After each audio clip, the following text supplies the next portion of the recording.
Il est 13h sur la chaîne de l'excellence. Mesdames et messieurs, bonjour et bienvenue dans cette édition. Le numéro 301 de Café Média Plus s'est tenu ce vendredi à la Maison des Médias. La suppression du ministère de la Communication était au cœur des échanges. Les invités sont revenus entre autres sur les explications du chef de l'État par rapport à cette actualité.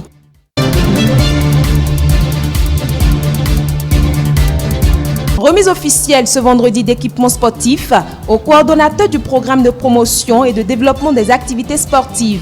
C'était en présence du ministre des Sports, Oswald Omeki.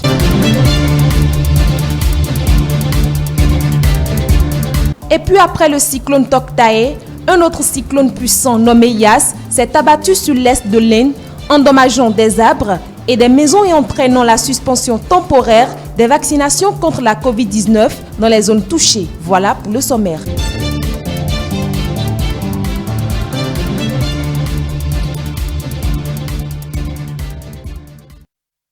Merci de nous préférer pour vous informer. La suppression du ministère de la Communication était au cœur des échanges du numéro 301 de Café Média Plus de ce vendredi 28 mai 2021. Les invités du premier panel sont revenus sur les explications du chef de l'État, de même que les dispositions que doivent prendre les professionnels des médias pour l'accompagner dans sa vision de révolutionner ce secteur. Célia Padonou, Melvin Achabi et Paul Estessa aussi. Les réflexions et analyses se poursuivent autour des orientations du chef de l'État pour la bonne marche du secteur des médias après la suppression du ministère de la Communication. Les invités du premier panel du numéro 309 de Café Média Plus saluent la clairvoyance de Patrice Talon. Ils y entrevoient une révolution dans le domaine et à long terme l'indépendance de la presse béninoise. Quand la liste des membres du gouvernement est sorti et que j'ai vu qu'il n'y avait pas le ministère de la Communication, j'étais étonné. Oui. Pour dire, mais comment ça? Nous sommes au Bénin, nous sommes un pays francophone. Qu'est-ce qui se passe? Ou bien le président a omis, ou bien qu'est-ce qui va se passer? Donc au plateau, je m'inquiétais, je posais le problème. Mais je vous avoue que quand le président a pris la parole, qu'il est intervenu, qu'il a expliqué, j'ai compris qu'il y a une révolution. Une révolution positive. J'ai estimé qu'on n'a pas besoin d'un ministère de la Communication. La haute autorité de la communication a tous les pouvoirs. Le chef d'État a fait ce qu'aucun de ses prédécesseurs n'a eu le courage, ou peut-être n'a pensé faire, mais n'a eu le courage de faire. La disparition du ministère de la Communication de la nouvelle équipe gouvernementale redonne ainsi à la haute autorité de l'audiovisuel et de la communication ses prérogatives. Pour mener à bien sa mission, un réaménagement s'impose, à en croire Agapit Napoléon Maforican. Actuellement, il y a une sorte de coupure, de rupture de dialogue, de rupture de collaboration et de rupture de confiance entre la HAC et les partenaires stratégiques que sont les relations professionnelles. À l'interne, il faut une mue. Il faut que la HAC se dote d'une administration vraiment performante. La HAC, si on revoit la composition un tout petit peu et qu'on dote l'administration de pouvoir, ou alors on revoit un peu la loi organique en donnant les pleins pouvoirs à l'administration. La manière dont l'ARCEP fonctionne aujourd'hui, il y a le conseil de régulation. Mais le secrétariat fonctionne à un statut, à mon avis, qui est plus cohérent, qui est plus adapté au contexte d'aujourd'hui. À mon avis, il faut une petite cellule encore pour régler la transition et créer et gérer les liens. Présent à ce rendez-vous d'échange, Wilfried Léandre Ngwedi, porte-parole du gouvernement, a invité les professionnels des médias à saisir cette opportunité qui leur est offerte. Les révolutions ont le chic qu'elles se prennent parfois. Les communistes disent que pour redresser une barre de fer tordue, il faut exercer en sens inverse une pression au moins égale à celle qui l'a tordue. Donc pour ramener la barre au point d'équilibre.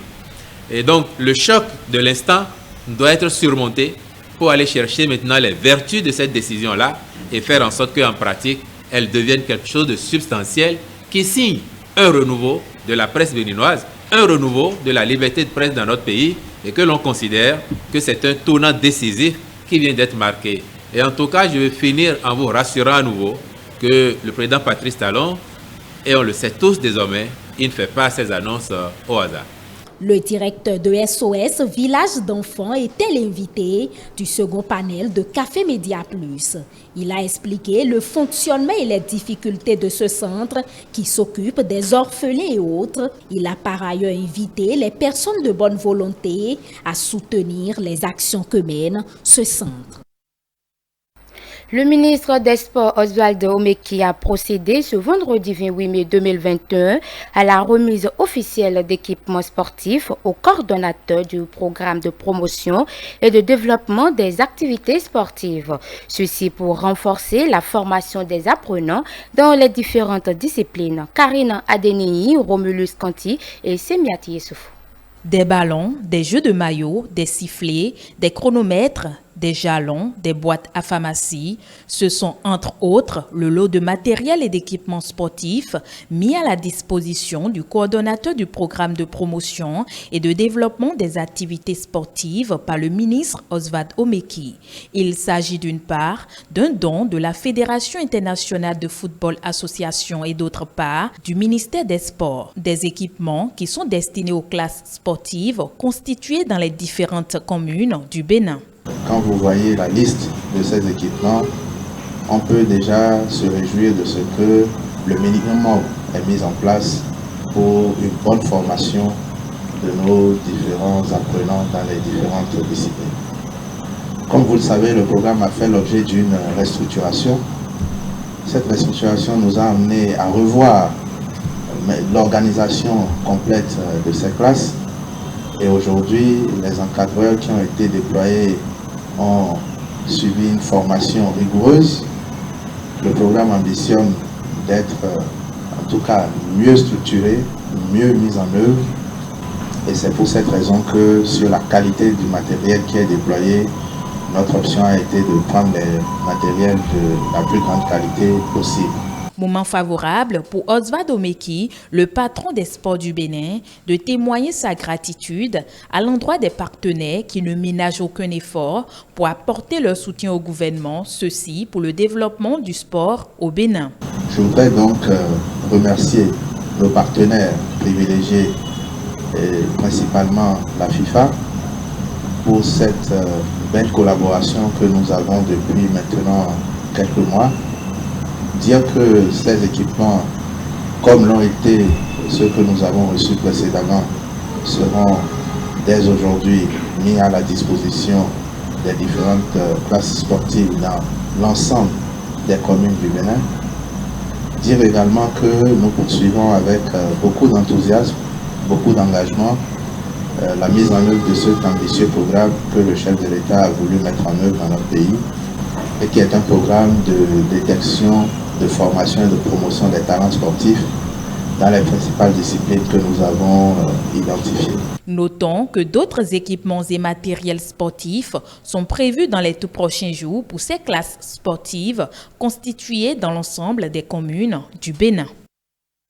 Lancement ce mercredi de la pose de stimulateurs cardiaques aux patients dont le cœur bat trop lentement ou de façon irrégulière. Ceci a été possible grâce à la collaboration entre le Centre national hospitalier et universitaire Hubert Koutoukou-Maga et l'organisation non gouvernementale Humanity First.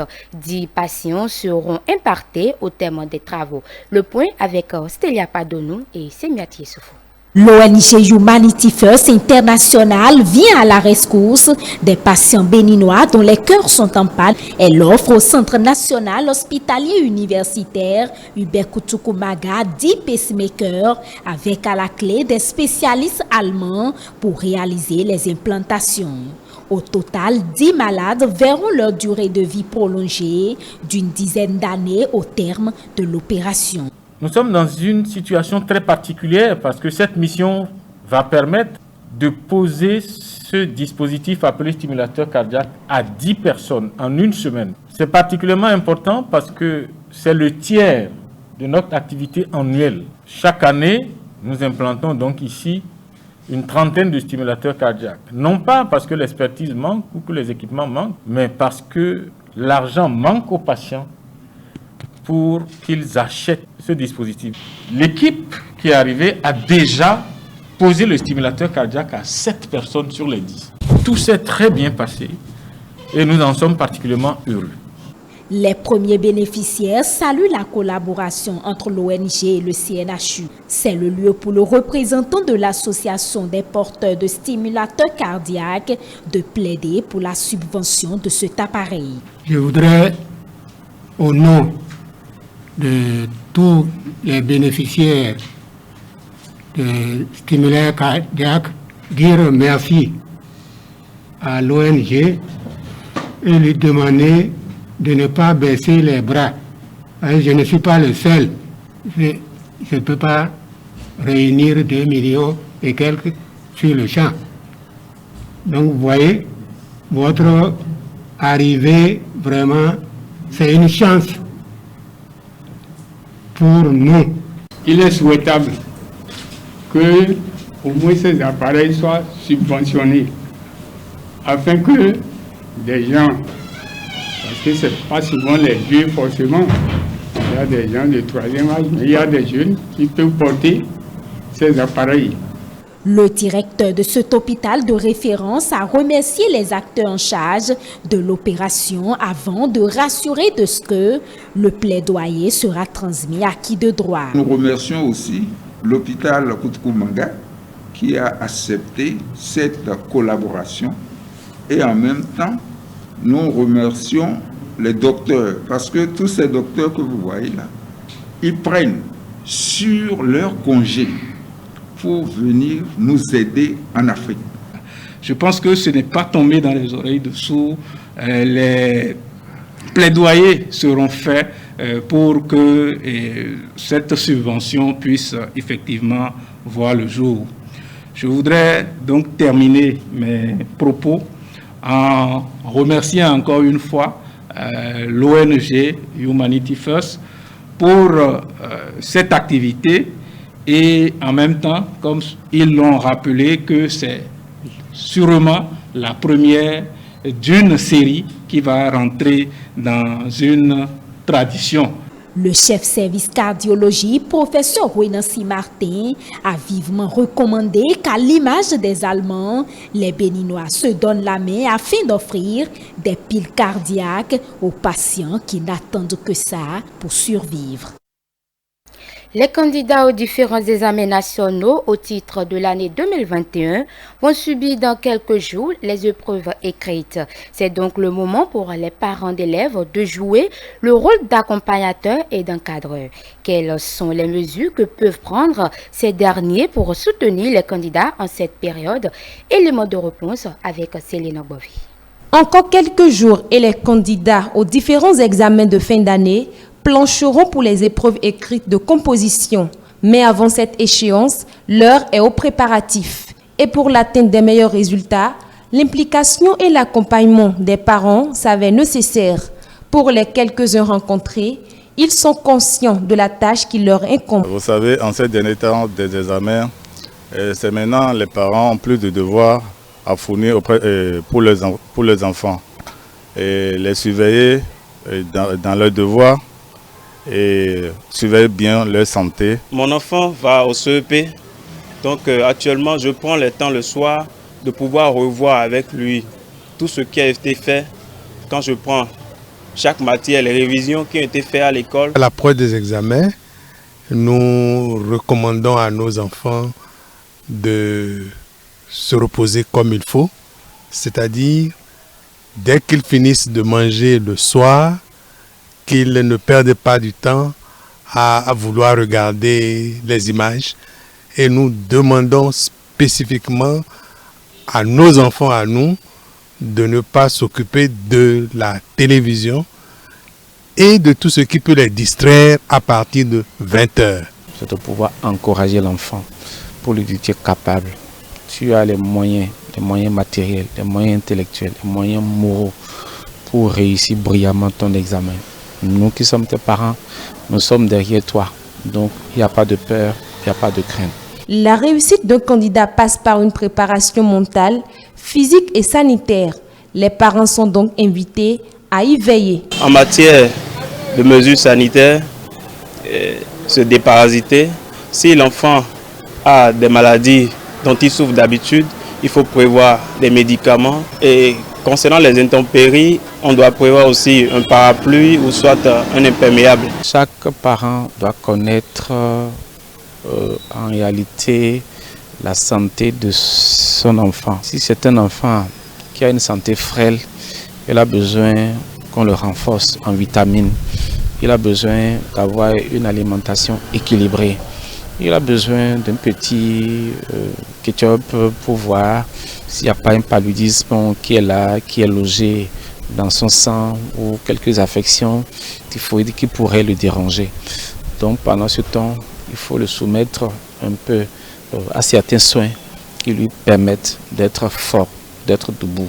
Sauf modification de dernière minute, les épreuves de composition du CEP sont prévues pour le 7 juin, le BEPC le 14 juin et le BAC le 21 du même mois.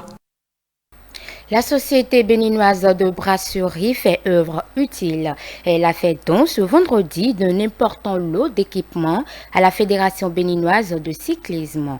La cérémonie a connu la présence de plusieurs acteurs du monde sportif, dont le président de cette discipline, Paul Razoumé.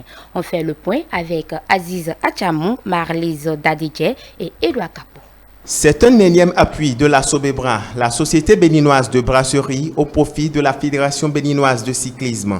Partenaire privilégié et bras opérationnel du Tour international de cyclisme déroulé 2 semaines en arrière, c'est beaucoup d'ambition que nourrit cette société pour l'éclosion du sport au Bénin et celui du cyclisme en particulier. Avant de reconduire le partenariat triennal que nous avions avec la Fédération, nous avons engagé un audit complet de la Fédération fait par nos commissaires aux comptes.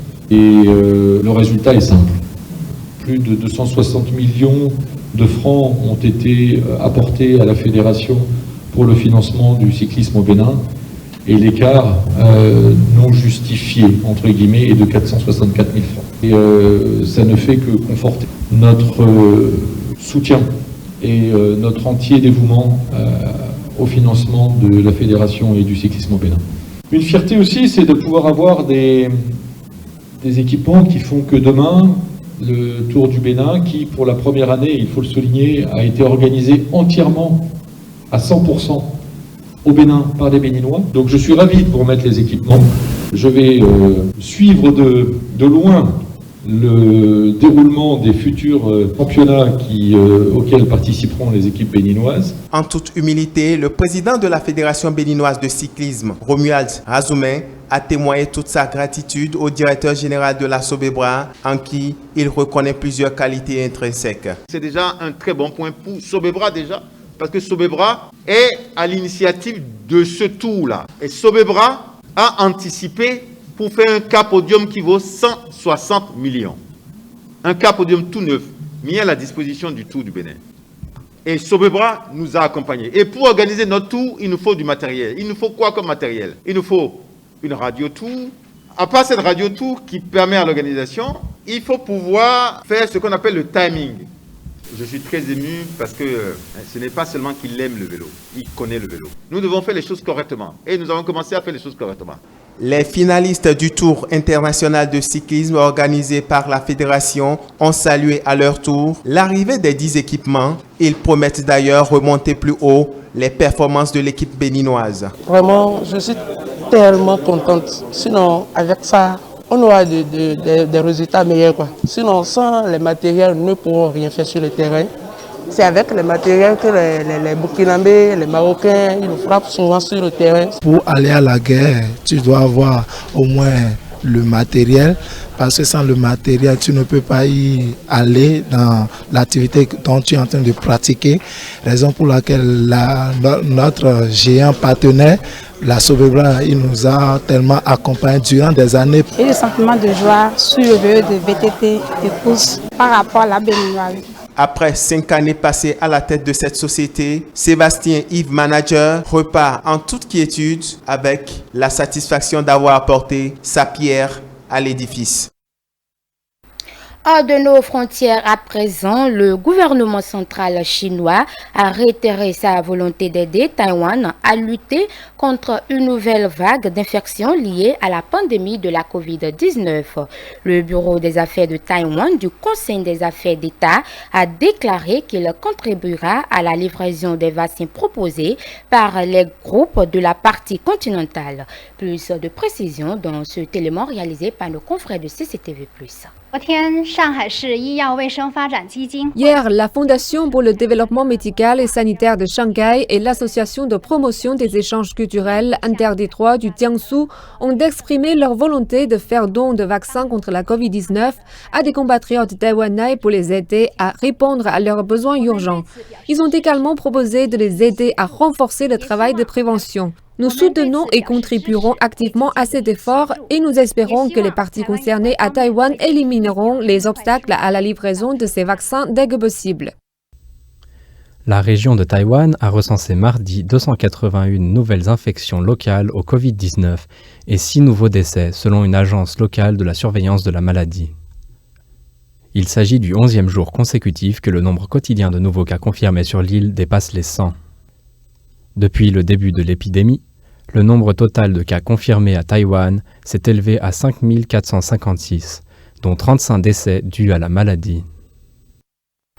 Dernier élément pour clore cette édition, après le cyclone Toktae, un autre cyclone puissant nommé Yas s'est abattu sur l'est de l'Inde, endommageant des arbres et des maisons et entraînant la suppression temporaire des vaccinations contre la COVID-19 dans les zones touchées. Le point avec nos confrères de CCTV+.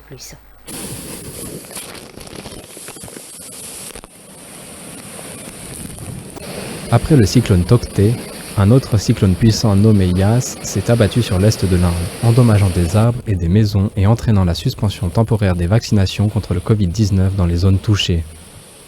Le cyclone a touché terre avec une intensité légèrement inférieure et des vents soufflant à une vitesse entre 130 et 140 km/h.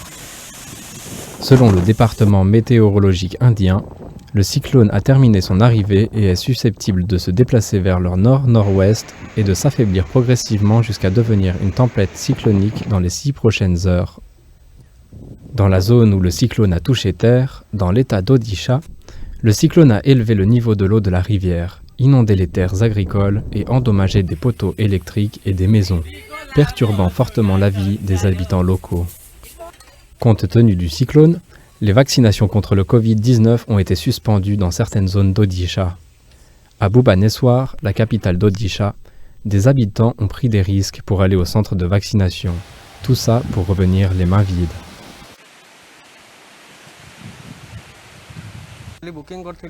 J'avais réservé un créneau de vaccination pour ma grand-mère et on m'a donné une date pour aujourd'hui. Mais on est venu ici pour rien. À cause du cyclone, la vaccination est suspendue pendant 3 jours.